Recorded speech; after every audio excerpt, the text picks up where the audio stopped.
ಕೆಲಸನ ಅಪ್ರಿಷಿಯೇಟ್ ಮಾಡಿದ್ದಾರೆ ನೋಡಿ. ಉದ್ಯೋಗ ಭರವಸೆ ಇದರಲ್ಲಿ ಏನೆಲ್ಲ ಮಾಡಿದ್ದಾರೆ? ದನದ ಕೊಟ್ಟಿಗೆ ಮಾಡಿದ್ದಾರೆ, ಅಂಗನವಾಡಿ ಮಾಡಿದ್ದಾರೆ, ಸ್ವಿಮ್ಮಿಂಗ್ ಪೂಲ್ ಮಾಡಿದ್ದಾರೆ, ಕಾಂಪೌಂಡ್ ಹಾಕಿದ್ದಾರೆ, ಶಾಲಾ ಕೊಠಡ ಕಟ್ಟಿದ್ದಾರೆ, ಹೊಲಕ್ಕೆ ಹೋಗೋ ದಾರಿ ಮಾಡಿದ್ದಾರೆ, ಮದುವೆಗಳು ಕಟ್ಟಿದ್ದಾರೆ, ಬಾವಿಗಳು ತೆಗೆದಿದ್ದಾರೆ. ಇಷ್ಟೆಲ್ಲ ಕೆಲಸವನ್ನು ಆಮೇಲೆ ಟಾಯ್ಲೆಟ್ ಅದಕ್ಕೂ ಕೂಡ ಕಟ್ಟೋದಕ್ಕೂ ಬಳಸಿದ್ದಾರೆ. ಇಷ್ಟೊಂದು ಅವಕಾಶ ಈಗ ಇವರು ಕಾಣ್ತಾ ಇಲ್ಲ. ಪಂಚಾಯತ್ಗಳಿಗೆ ಇಲ್ವೇ ಇಲ್ಲ. ಪಂಚಾಯತ್ಗಳು ಉದ್ಯೋಗ ನೀಡಿದ ರೀತಿಯಲ್ಲಿ ಮಾಡಿದ್ದಾರೆ. ಪಂಚಾಯತ್ಗಳ ಕೆಲಸ ಇದ್ದಲ್ಲಿ ಈ ಕಾಯ್ದೆ ತಂದದ್ದು ಯಾಕೆ?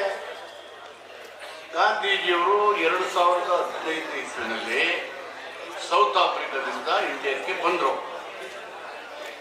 ಆಗ್ತಾನೆ ಸ್ವತಂತ್ರ ಹೋರಾಟಕ್ಕೆ ಶುರುವಾಗಿತ್ತು. ಇಷ್ಟು ಜನ ಬರ್ತಾ ಇರಲಿಲ್ಲ ಸ್ವತಂತ್ರ ಹೋರಾಟಕ್ಕೆ, ಇನ್ನು ಕಡಿಮೆ ಜನ ಬರ್ತಾ ಇದ್ರು. ಆಗ ಗೋಪಾಲಕೃಷ್ಣ ಗೋಖಲೆ ಅವರು ಭೇಟಿಯಾದರು. ಅವರು ಗಾಂಧೀಜಿಯವರು ಯಾರನ್ನು ಭೇಟಿಯಾದ್ರು? ಗೋಪಾಲಕೃಷ್ಣ ಗೋಖಲೆ ಅವರು ಭೇಟಿಯಾದರು. ಸ್ವತಂತ್ರ ಹೋರಾಟಗಾರರು, ಗಾಂಧೀಜಿಯವರಿಗೆ ಗುರುಗಳ ಸಮಾನ ಇದ್ರು.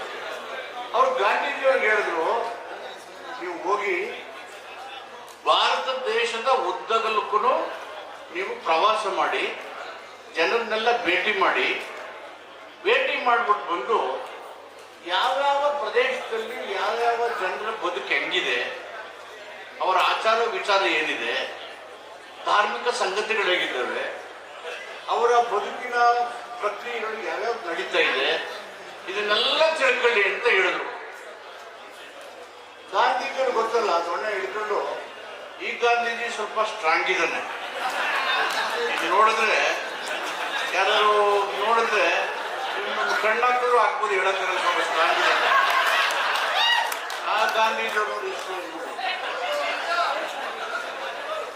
ಸೊ ಅದಕ್ಕೆ ಅವರು ನೋಡಿದ್ಮೇಲೆ ನೋಡ್ಕೊಂಡು ಬಂದಾದ್ಮೇಲೆ ಗಾಂಧೀಜಿಯವರು ಜನರಿಗೆ ಏನು ಕಷ್ಟ ಇತ್ತು, ಅವ್ರಿಗೇನು ತೊಂದರೆ ಇತ್ತು, ಅವ್ರಿಗೇನು ಸಮಸ್ಯೆ ಇತ್ತು, ಬದುಕು ಹೆಂಗೆ ಕಷ್ಟಪಡ್ತಾ ಇದ್ರು, ಅವರ ಭಾಷೆಯಲ್ಲಿ ಅವ್ರು ಮಾತಾಡೋಕೆ ಶುರು ಮಾಡಿದ್ರು. ಜನಗಳ ಕಷ್ಟನ ಅವ್ರು ಮಾತಾಡೋಕೆ ಶುರು ಮಾಡಿದ್ಮೇಲೆ ಜನ ಎಲ್ಲ ಗಾಂಧೀಜಿಯವ್ರ ಕಡೆ ಕೂಡ ಶುರು ಮಾಡಿದ್ರು. ಅಮ್ಮ ಈ ಕರ್ನಾಟಕದ ನೀವು ಬಂದ ಸ್ವಲ್ಪ ಬಗ್ಗೆ ಜ್ಞಾನ ಪಂಚಾಯತ್ ಅದು ಬಂದ ಮೇಲೆ ಸ್ವತಂತ್ರ ಚಳವಳಿಗೆ ಜನರು ನೇರವಾಗಿ ಭಾಗವಹಿಸಕ್ಕೆ ಶುರು ಮಾಡಿದ್ರು. ನೇರವಾಗಿ ಗಾಂಧೀಜಿಯವರು ಏನ್ ಮಾಡಿದ್ರು? ಎಲ್ಲ ಪ್ರವಾಸ ಮಾಡಿ ಇಡೀ ಭಾರತ ಉದ್ದಗಲಕ್ಕೂ ವೈವಿಧ್ಯಮಯ ಬದುಕನ್ನ